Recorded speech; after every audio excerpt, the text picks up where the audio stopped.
मित्रांनो, लग्नानंतर होईलच प्रेम या मालिकेच्या आजच्या भागामध्ये काव्या रूममध्ये येऊन खूपच चिडलेली असते. पार्थचा तिला खूप राग आलेला असतो.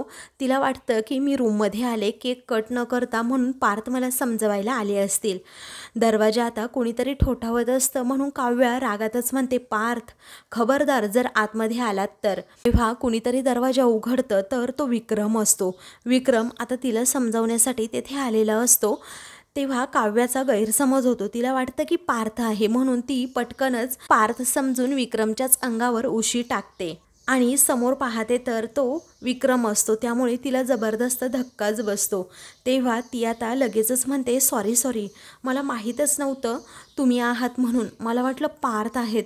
सॉरी हां काका, तुम्हाला मारायचं नव्हतं, मला चुकून लागलं तर नाही ना तुम्हाला, असं ती काळजीनेच विचारते. तेव्हा विक्रम जरा चिडूनच विचारतो, लागलं नाही म्हणजे काय? कडे मानिनी सुद्धा जीवावर खूप चिडलेली असते. ती विचारते, म्हणजे काय रे जीवा? अरे एक वेळ काव्याने चिडणं साहजिक होतं आणि तिच्याकडून हे अपेक्षित आहे. मला माहीत आहे ना, काव्याचा स्वभाव जरा चिडका आहे आणि ती लगेचच चिडते. या गोष्टी तिला पटणार नाही, हे सकाळपासून माझ्या मनात होतंच. परंतु तुझं काय रे जीवा? जीवा, तुझ्या बाबतीमध्ये असं नाही आहे, कारण खरं तर तू स्वतःहून नंदिनीला स्वीकारलं होतंस. तेव्हा पार्थ म्हणतो, नाही तर काय? मग जीवासुद्धा पार्थकडे पाहतो. त्यानंतर मानिनी म्हणते, वेळ लागेल मला मान्य आहे ना, पण म्हणून हे असं बोलण्याचं काय कारण? सांगू शकतोस का मला ते कारण? असं म्हणून मानिनी भडकते आणि विचारते, काय रे जीवा, तुला असं वाटतं का तुला आणि काव्याला या घरात कोणी समजून घेत नाही येते? तुम्ही दोघे असं का वागताय ना, मला कळतच नाही. आणि काव्याचे तर सगळे नखरे आपण हसत झेलत असतो. तेव्हा काव्याचं नाव घेतल्यानंतर सगळ्यांची तोंड वाकडी होतात. मात्र आता नंदिनीला या गोष्टीचं खूप टेन्शन येतं. हे काय होऊन बसलं? मग जीवासुद्धा आता मानिनीकडे पाहतच राहतो. त्याच्या मनात काव्याविषयी थोडी का होईना अजून प्रेम असतं आणि त्यामुळेच तो थोडा रागात मानिनीकडे पाहतो. तेव्हा पार्थ समजावतो की आई जाऊ दे प्लीज, शांत हो ना तू. तेव्हा मानिनी म्हणते, नाही पार्थ, मी नाही आज शांत होणार. अरे मला तूच सांग ना पार्थ, काव्याच्या सगळ्या गोष्टी आपण असं हसत हसत नाही ॲक्सेप्ट करत का? आणि आता तर बाबाही गेलेत ना समजवायला, अजून किती मूड जपायचे आपण तिचे? तर मानिनी आता खूप संतापलेली असते. ते पाहून वसू, मंजू मात्र खूपच खुश होतात. त्यानंतर वसू मंजूला आता हळूच बाजूला घेते आणि म्हणते, आता बघ कशी खरी मजा सुरू होईल. आता नंदिनी रडेल आणि जीवा हा लगेचच चिडेल. पार्थ आणि जीवाची सुद्धा भांडणं होतील आणि मानिनी जर एकदा रडली ना तर सगळं काही संपलंच. त्या दोघीही आता खुळखुळा हसतात. त्यानंतर नंदिनी मानिनीला समजावते, आई ऐका ना, अहो यांना तसं म्हणायचं नव्हतं. अहो काय झालं ना, सगळं काही माझंच चुकलं. मी त्या दोघांना अगोदरच सांगून टाकायला हवं होतं. चुकलं असं नंदिनी सारखं म्हणते. तेव्हा पार्थ म्हणतो, तुम्ही माफी मागू नका. इकडे वसू हसते आणि मंजूला म्हणते की पार्थ बघ आता कशी जीवाची शाळा घेईल. त्यानंतर आता पार्थ म्हणतो, नाही आई, अगं ही ना माझीच चूक आहे, कारण नंदिनीने फोन करून मला विचारलं होतं. मीच म्हटलं की नको सांगायला, आपण हे सरप्राईजच ठेवूयात, कारण काव्या चिडेल हे मला चांगलंच माहीत होतं. पण मला वाटलं होतं जीवा तर आमच्या टीममध्ये सामील होईल. हे ऐकून आता जीवालाच धक्का बसतो आणि तो रागातच पार्थकडे पाहतो. तेव्हा आता लगेचच जीवा विचारतो, अच्छा तुमची टीम असं म्हणायचंय का? तेव्हा आता मानिनी लगेचच जीवाचे कान उपटते आणि म्हणते, तुमची टीम म्हणजे? अरे या दोघांचीच टीम नाही आहे, या टीममध्ये ना सगळेजण सामील होते. तुला कळतंय की नाही काही? तू काय बोलतो, काय बडबडतो? अरे जरा अर्थ समजून घे काही गोष्टींचा. अरे ज्यांनी सरप्राईज प्लॅन केला आहे ना ते सगळे, मी, मिथुन भाऊजी, श्रेया, पिहू सगळेच जण आलो त्यामध्ये, समजलं? तेव्हा मिथुन सुद्धा म्हणतात की अरे हो ना, तू तिच्या एकटीवर का चिडतो रे? मी सुद्धा आहे, वसुताई सुद्धा आहे त्या टीममध्ये आणि उलट वसुताईने सगळा प्लॅन केला. बोला बरं वसुताई आता तुम्ही. तेव्हा सगळेजण आता वसूकडे पाहू लागतात. तेव्हा वसूवर आता प्रकरण शेकतं. त्यामुळे ती म्हणते की जीवा, अरे सगळं हे खरं आहे बाळा, खरं आहे हे सगळं. अरे मीच प्लॅन केलं होतं हे सगळं, कारण पार्थ आणि नंदिनीने जे काही घडून गेलंय ते अगदी मागे टाकलंय ना, ते विसरलेत ना आता दोघेजण सगळं. तेव्हा जीवा रागातच पार्थकडे पाहत राहतो. मग जीवाला आता शहाणपणा शिकवत वसू म्हणते, तू सुद्धा जरा शहाण्या बाळासारखा वाग की आता, आणि नको रे एवढी चिडचिड करत जाऊस. बरोबर आहे ना ग मंजू? तेव्हा मंजू आता गप्प राहत नाही. ती म्हणते, हो ना, आणि तसंही चिडचिड करण्याचं डिपार्टमेंट फक्त काव्याचं आहे असं म्हणून वसू आणि मंजू दोघीही हसतात. तर पार्थला अजूनच राग येतो. त्याचबरोबर जीवासुद्धा रागात मंजूकडे पाहतो आणि नंदिनीला वाईट वाटतं की आज माझ्या बहिणीची सगळेच जण शाळा घेत आहेत. मग वसू म्हणते आता सगळेजण जरा शांत बसता का, आता माझा भाऊ गेलाय ना तिची समजूत काढायला, आता बघूयात कलेक्टरीन बाई सासरेबुवांचं तरी ऐकतायत की नाही. तर नंदिनीलाही प्रश्न पडतो की काय करावं आता, कारण काव्याने जर ऐकलं नाही तर उगीचच विक्रम काकांचा अपमान होईल आणि याच भीतीने ती जरा घाबरते आणि तिच्या डोळ्यात पाणी येतं. इकडे विक्रम काव्याला विचारतो काय ग एवढी मोठी उशी मला तू फेकून मारलीस, बघ किती मोठी मऊ उशी होती ती आणि एवढी मोठी डोक्याला खोप पडली आहे, किती भळाभळा रक्त वाहत आहे त्यामधून, अशी गंमत करत आता तो म्हणतो आणि काव्याकडे पाहतच राहतो. तेव्हा काव्याला आता समजतं. मग ती आता लगेचच हसते. मग आता काव्य हसल्याबरोबरच विक्रम तिच्या पाठीवर थोपटतो आणि म्हणतो बाळा हेच हेच, अगं अशा खूप काही गोष्टी असतात आणि ज्या आपल्या मनाविरुद्ध घडतात आणि तुझ्याच बाबतीत नाही तर बाळा प्रत्येकाच्या आयुष्यात अशा मनाविरुद्ध गोष्टी घडतात. पण कसं असतं ना, आपण आपल्या सुखाचा विचार करून त्या गोष्टी ॲक्सेप्ट करायच्या असतात आणि तुझं हे जे काही स्माईल आहे ना ते अजिबात गमवायचं नसतं, कारण बाळा ते फार मौल्यवान असतं. कारण हे असं हसू असताना ते कित्येक जणांच्या मनात एक वेगळी आशा पेरून जातं, हे आपल्याला माहीतसुद्धा नसतं. तेव्हा काव्या इमोशनल होते आणि विचारते काका कसलं हसू आणि कसलं काय. अहो काका माझं हसू ना या घरामध्ये रोज असं कसं पुसलं जातंय हे तुम्हाला नाही माहीत. तेव्हा विक्रम म्हणतो असेल अर्थात नाहीच आहे, पण काय आहे ना काव्या बाळा, आपलं दुःख असं चव्हाट्यावर कधीही मांडायचं नसतं, कारण मग चव्हाट्यावर मांडलं ना ते दुःख लोक त्याची खिल्ली उडवतात. तेव्हा काव्या त्यांच्याकडे पाहतच राहते. ते विचारतात तू बहिणाबाई वाचला आहेस का. मग बहिणाबाईंच्या काही ओव्या विक्रम हा तिला गाऊन दाखवतो. त्यामुळे आता काव्या त्याच्याकडे पाहतच राहते. मग आता तो सुखाची व्याख्या तिला सांगू लागतो की आपलं सुख आहे ना पर देवळावर जो कळस असतो ना त्याच्यासारखं असतं, अगदी दिमाखात उभं असतं आणि आपलं दुःख कुठे असतं तर आतमध्ये गाभाऱ्यात तेवणाऱ्या मिनमिनत्या वातीसारखं. कसं आहे ना बाळा, आपल्या दुःखात ना आपण शहाण व्हायचं असतं, असं समोरच्याला वेड करून नाही सोडायचं. तुला कळतंय ना बाळा मी काय म्हणतोय. तेव्हा काव्या हो असं म्हणते. मग त्यानंतर पुन्हा विक्रम विचारतो मला सांग बाळा, असं चार चौघांमध्ये चिडचिड करून तुझं दुःख कमी होणार आहे का. तेव्हा काव्य आता इमोशनल होते आणि विचारते मग कशाने दुःख कमी होणार आहे काका. तेव्हा सुखाचा विचार करून नक्कीच दुःख कमी होईल. तू काय करते बाळांना, सतत दुःखाचा विचार करते, कायम तेच तेच तू चघळत बसतेस, माझं दुःख माझं दुःख. तू जरा ना सुखाचा विचार थोडा तरी करून बघ आणि सुखाबद्दल बोलून तर बघ आणि सुखाचा विचार करायला लाग. मग नाही तुझा विचार बदलला ना तर मी माझं नाव बदलून ठेवेन आणि विक्रम नाही तर चक्रम नाव ठेवेन मी माझं. मग आता त्याच्या जोकवर काव्य हसते. तेव्हा चल ना बाळा आता सगळेजण वाट बघतायत बाहेर असं विक्रम म्हणतो. त्यावेळी काव्या ठीक आहे असं म्हणते आणि विश्वासाने विक्रमचा हात हातात घेत म्हणते थँक्यू काका. तेव्हा तो वेलकम असं काव्याला म्हणतो आणि त्यानंतर पुन्हा म्हणतो ऐक ऐक त्या मैत्रिणीला सांग सरप्राईज पार्टी अरेंज केली ना त्याबद्दल थँक्यू. मग आता काव्या विक्रमकडे पाहतच राहते.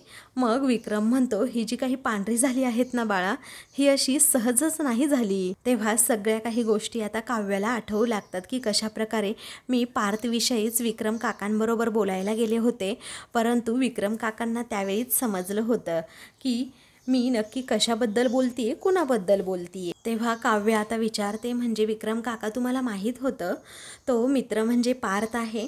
तेव्हा विक्रम जोराजोरात हसू लागतो आणि म्हणतो हो हो मला माहीत होतं.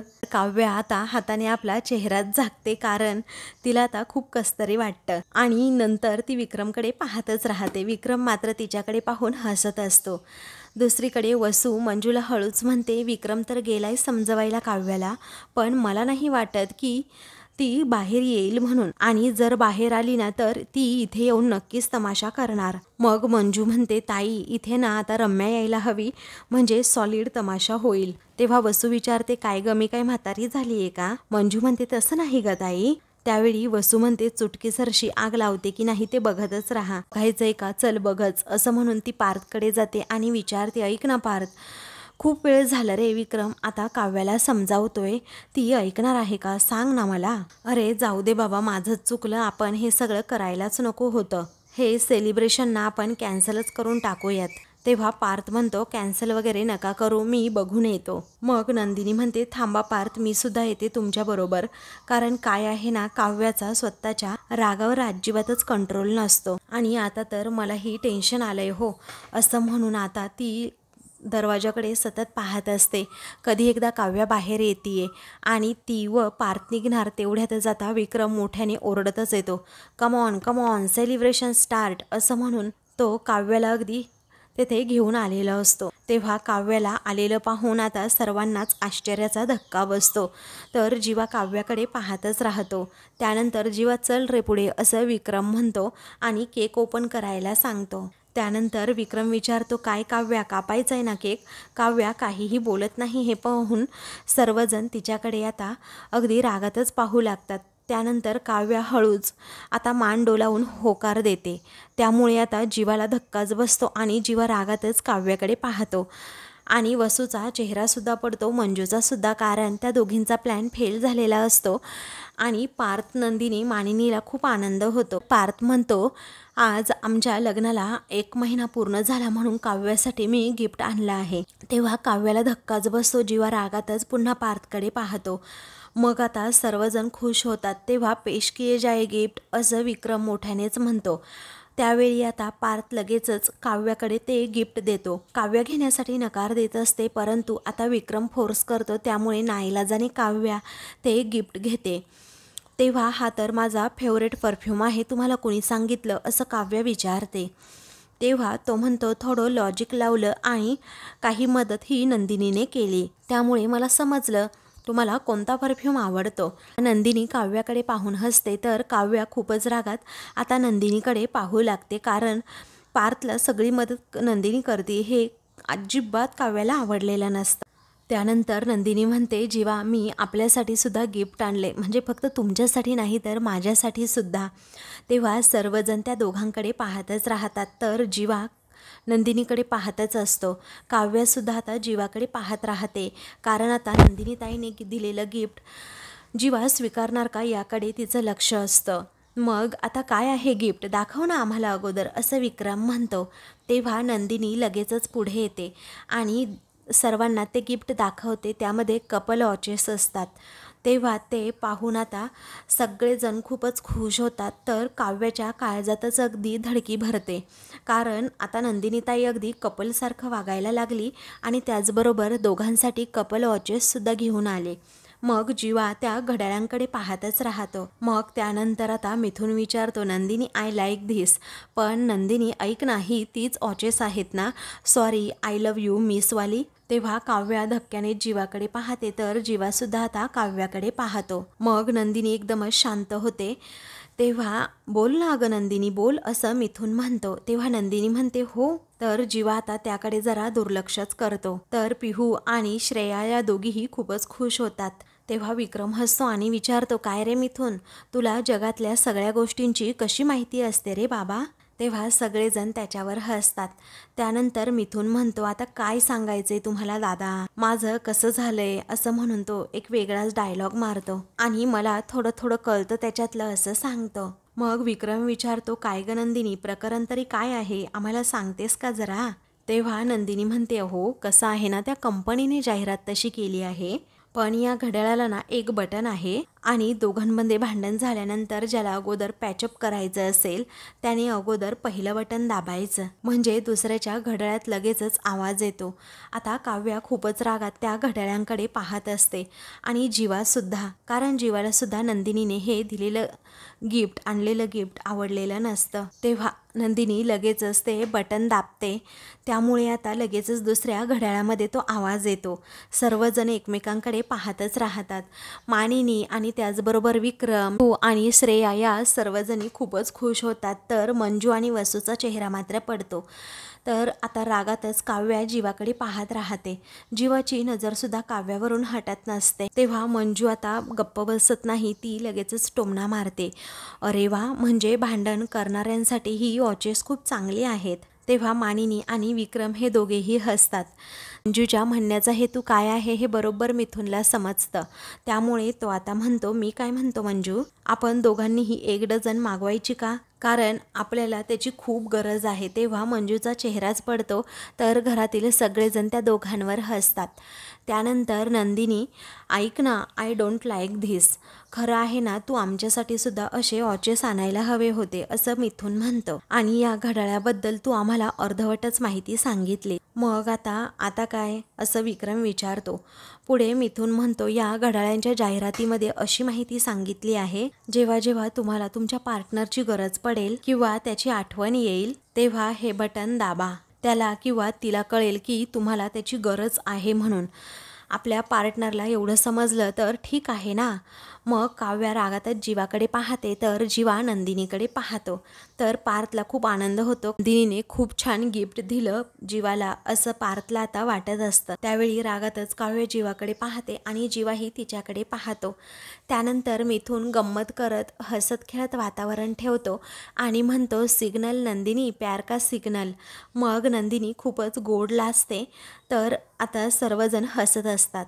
मग त्यानंतर विक्रम म्हणतो, ही तर आयडिया अगदी बेस्ट आहे मानिनी, आपण सुद्धा असं घड्याळ घ्यायचं का, सिग्नल प्यार का सिग्नल, असं म्हणून तो चक्क नाचू लागतो. तेव्हा मानिनी हसते आणि म्हणते, काय अहो तुमचं चाललंय, आता काही नवीन लग्न झालंय का, काही पण उगीच तुमचं, तुम्हाला आत्ता रोमॅन्स सुचतोय का, अहो मुलांचं बघा अगोदर काय ते. तेव्हा मिथुन म्हणतो, मी सगळ्यांसाठी केक खायला डिश आणि चमचे घेऊन येतो, असं म्हणून तो किचनकडे जातो. त्यानंतर सर्वजण केक कट करण्याची तयारी करत असतात. तेव्हा विक्रम थोडा बाजूला जातो आणि त्यावेळी पार्थ लगेचच त्याच्याजवळ जातो आणि विचारतो, मला सांगा बाबा, तुमच्याकडून ना काही टिप्स ह्या घेतल्याच पाहिजे, कारण तुम्ही असं काय सांगितलं काव्याला जेणेकरून त्या लगेचच केक कट करण्यासाठी रेडी झाल्या. तेव्हा जीवा आता त्या दोघांजवळ येऊन उभा राहतो आणि असं काय सांगितलं काव्याला की काव्या इकडे आली, गोष्ट त्याला जाणून घ्यायची असते आणि म्हणून तो त्या दोघांचं बोलणं ऐकू लागतो. त्यानंतर विक्रम सांगू लागतो, मी तिला म्हटलं, काय अशी रडत बसतेस अगं तू, अगं एवढा सोन्यासारखा नवरा आहे, त्याच्या मैत्रीला त्याला ॲक्सेप्ट कर आणि पुढे जा ना तू. ती खरंच खूप शहाणी मुलगी आहे रे, आपण उगीचच तिला काही पण बोलतो आणि तिच्या वेडेपणाला जास्त खतपाणी नाही घातलं ना तर तिला समजतं. मग त्यावेळी पार्थला आता खूपच आनंद होतो आणि तो गालातच हसतो. तेव्हा जीवाने हे सगळं बोलणं ऐकल्यानंतर मात्र त्याला राग आलेला असतो. त्यानंतर आता जीवा खूप वेळ काव्याकडे पाहतो, कारण ती आता केक कट करण्याची तयारीमध्ये व्यस्त असते. मग आता जीवाला प्रचंड राग येतो ते पाहून. त्यानंतर नंदिनीसुद्धा आता सगळी तयारी करत असते. तर वसूच्या मनात फक्त एकच असतं, ही काव्य एवढी शांत कशी काय.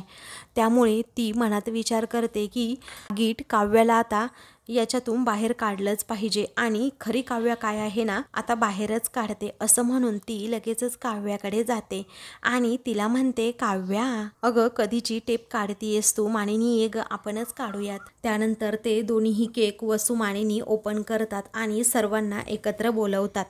तेव्हा हे चौघेही तो केक पाहतात आणि जरा त्या सर्वांना शॉक बसतो. कुणी काही बोलत नाही, फक्त एकमेकांकडे पाहत राहतात. तर नंदिनी विचारते, अरे बापरे, या केकमध्ये वेगळंच काहीतरी दिसतंय, कारण त्या दोन्ही फोटोंकडे सगळेजण पाहत असतात. काव्या आणि पार्थ या दोघांचा जो फोटो असतो त्यामध्ये दोघेही अगदी आनंदाने हसत असतात. तर जीवा आणि नंदिनीचा जो फोटो असतो त्यामध्येही तो दोघेही एकमेकांबरोबर अगदी खुश असतात आणि त्यामुळेच नंदिनीला हा प्रश्न पडलेला असतो. त्यावेळी नंदिनी विचारते, हे असे फोटो झालेच कसे काय कळत नाही. तेव्हा मिथुन म्हणतो, नंदिनी तुमच्या चौघांचे जे फोटो होते त्यामध्ये गडबड होती की नाही. आपापल्या रूममध्ये ते फोटो होते, परंतु त्यामध्ये खरंच खूप मोठी गडबड होती. त्यामध्ये ना तुमच्या चौघांचेही चेहरे असे पडले होते. तुमच्या कपलचा फोटो तर नव्हताच दुसरा माझ्याकडे आणि तुमच्याकडेही नसेल असं मला माहीत होतं.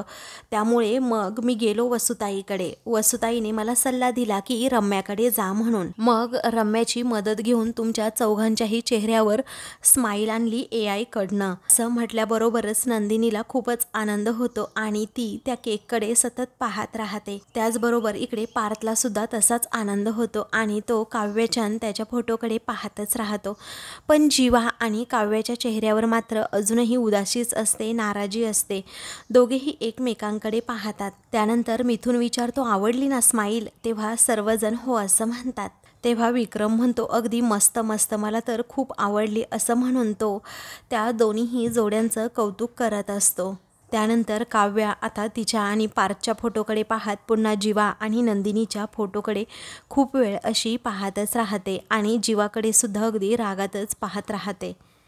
तेव्हा मानिनी म्हणते, आय लाईक इट मिथुन भाऊजी, आय लाईक इट। तेव्हा मिथुन माय प्लेजर असं म्हणतो आणि हसतो। त्यावेळी मानिनी म्हणते, चला मुलांनो, आता चला केक कट करून घ्या बरं, कारण या फोटोंमधल्या चेहऱ्यावर हसू तर आम्ही आणलं आहे, पण आता हेच असं हसू तुमच्या चेहऱ्यावर कायम राहावं यासाठी तर तुम्हालाच प्रयत्न करावे लागतील, हो की नाही? तेव्हा नंदिनी जीवा एकमेकांकडे पाहतात तर काव्याच्या डोळ्यात मात्र पाणी असतं। तेव्हा मिथुन म्हणतो, क्या बात है फिलोसॉफर वहिनी, आय लाईक धिस असं म्हणून तो अगदी दंडवतच घालत असतो। तेव्हा सर्वजण आता हसतात। त्यानंतर पिहू म्हणते, ऐका ना, तुम्ही आता सगळेजण एकत्र केक नका कट करू, कारण तुम्ही दोघांनी वेगळा आणि तुम्ही दोघांनी वेगळा असा केक कट करा, कारण तुमच्या दोघांचे सेपरेट व्हिडिओ आणि सेपरेट फोटोज मला काढायचे आहेत। तेव्हा आता चौघांनाही धक्काच बसतो। मग त्यावेळी विक्रम म्हणतो, बरं बरं ठीक आहे, ये बाळा तू पुढे ये। त्यानंतर पार्थ म्हणतो, नंदिनी ऐका ना, या सरप्राईज पार्टीचं इनिशिएटिव्ह तुम्ही घेतलं होतं, तुम्ही दोघे अगोदर केक कट करू शकताय।